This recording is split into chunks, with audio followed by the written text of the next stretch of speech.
Análises do Cuca. Bora ouvir os comentaristas com a virada muito em função das alterações que o Cuca fez no time do Galo, Ale. Foram dois tempos muito distintos. A verdade é que o Atlético sofreu, mas acho que é muito comum nessa fase de mata-mata, de oitavas de final, tanto da Sul-Americana e seria assim também na Libertadores. Eu acho que qualquer vantagem é muito significativa.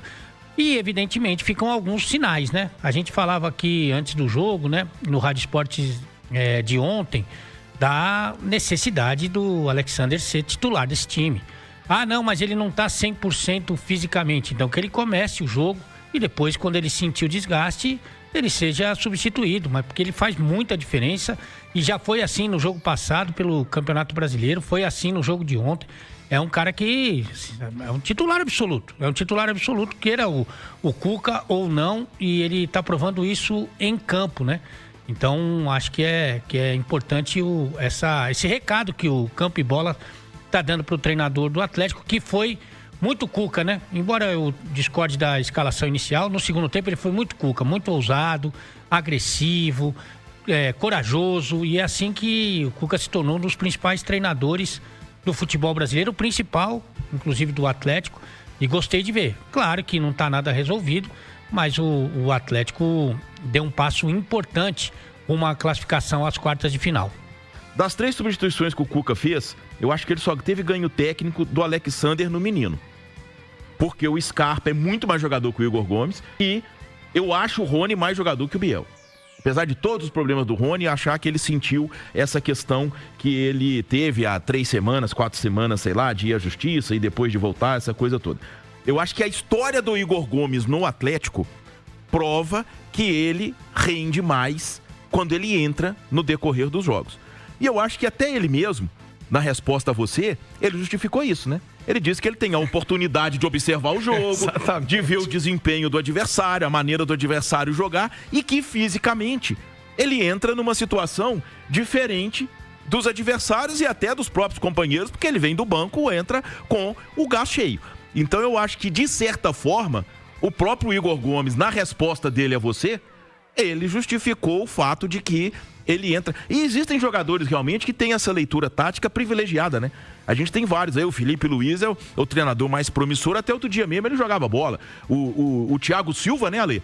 Tem vídeos e vídeos do Thiago Silva de madrugada estudando adversário na internet. E o Igor Gomes pode ser um desses, até porque a gente percebe da forma como ele é articulado que se trata de uma pessoa muito inteligente. Então, a história do Igor Gomes no Atlético mostra que ele rende mais quando ele entra no decorrer dos jogos. E a resposta do Igor Gomes a você, eu acho que, de certa forma, ele também disse que ele entra melhor nos jogos por 2 aspectos. Porque ele faz a leitura do adversário e porque fisicamente ele tá numa condição superior. E mata-mata, Thiago, é ganhar, é passar, sabe? Eu acho que tecnicamente não dá pra comparar o Galo com o Godoy Cruz. O Galo ontem reeditou com o Cuca o Galo doido de 2013.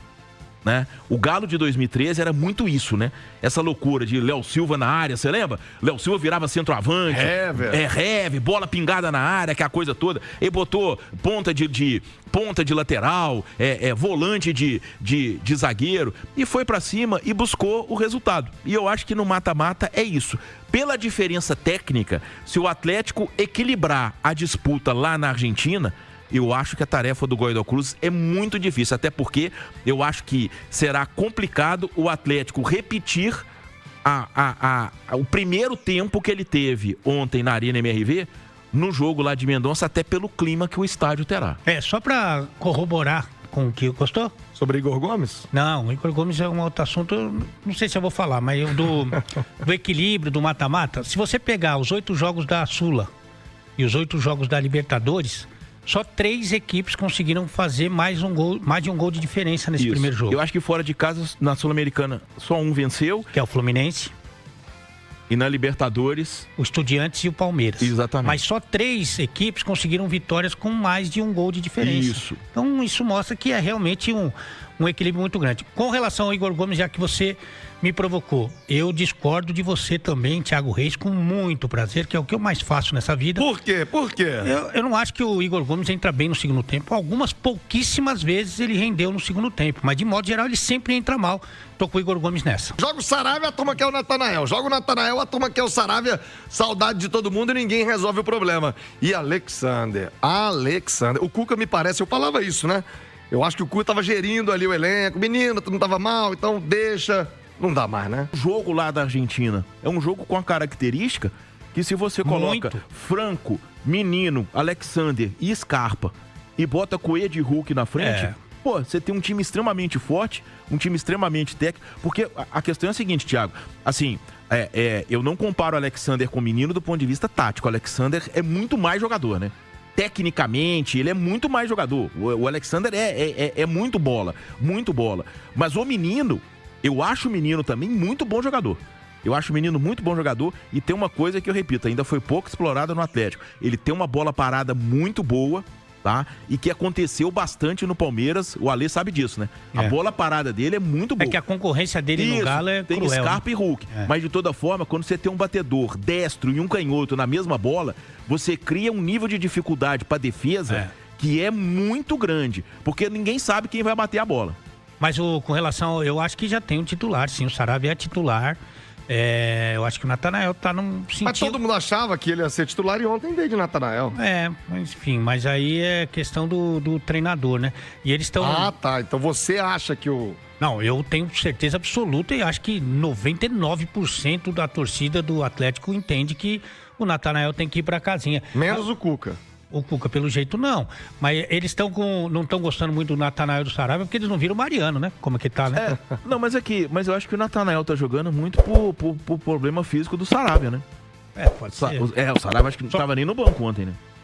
Ele tá lesionado, ele tá com problema. Ele entrou contra o Flamengo, mas não entrou totalmente. Lembrando inteiro, que ele foi cortado do jogo contra o Flamengo no aquecimento. Mas, gente, tem muitas torcidas que passam apuros nesse 2025, mas a do Galo é sempre com sofrimento, é impressionante, Lucas.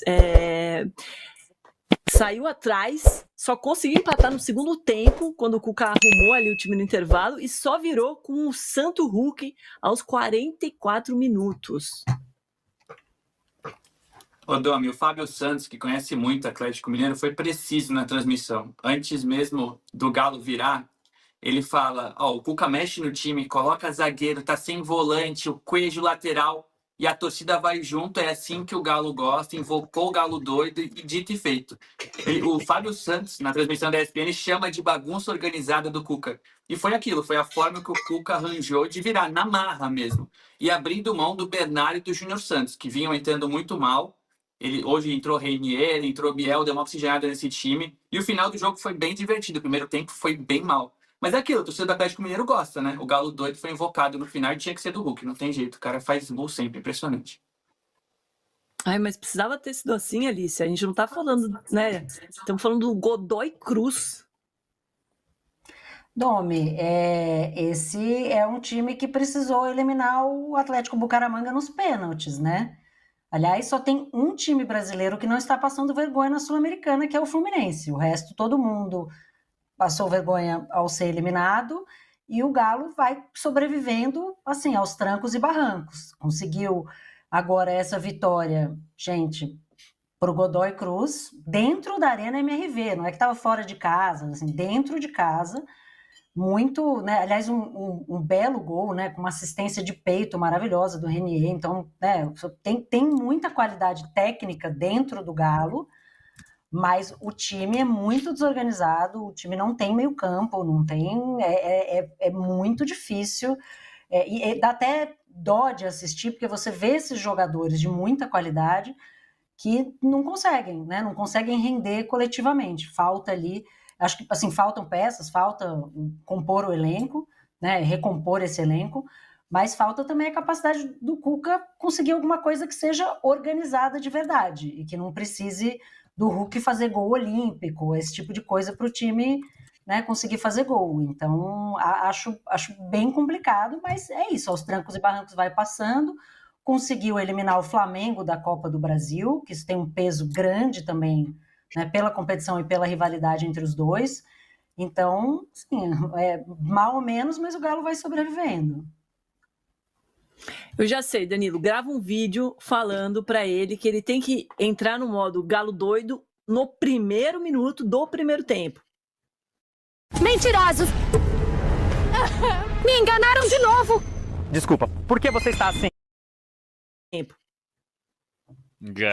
O Cuca, ele gosta, né? Eu vi a entrevista do Cuca antes do jogo.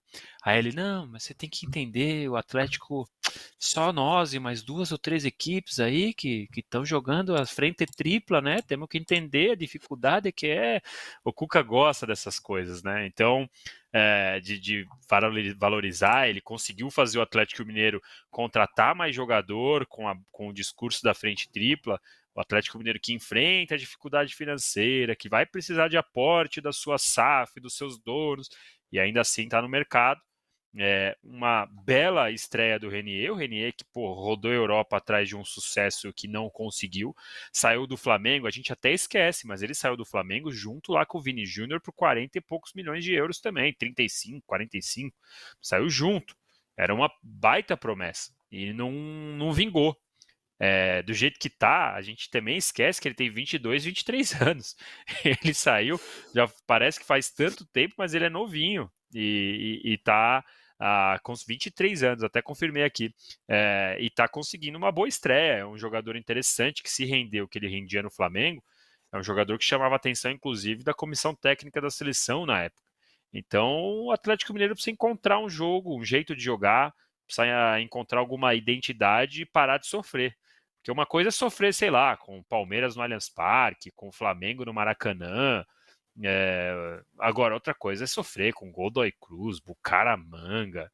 Não dá, né? Fala pessoal, beleza? Não se esqueçam de se inscrever no canal para quem não é inscrito, tá? Ativar o sininho de notificações, compartilhar o vídeo quem puder e deixar aquele like, ajuda demais o canal. Tamo junto, vou ficando por aqui, até a próxima, valeu!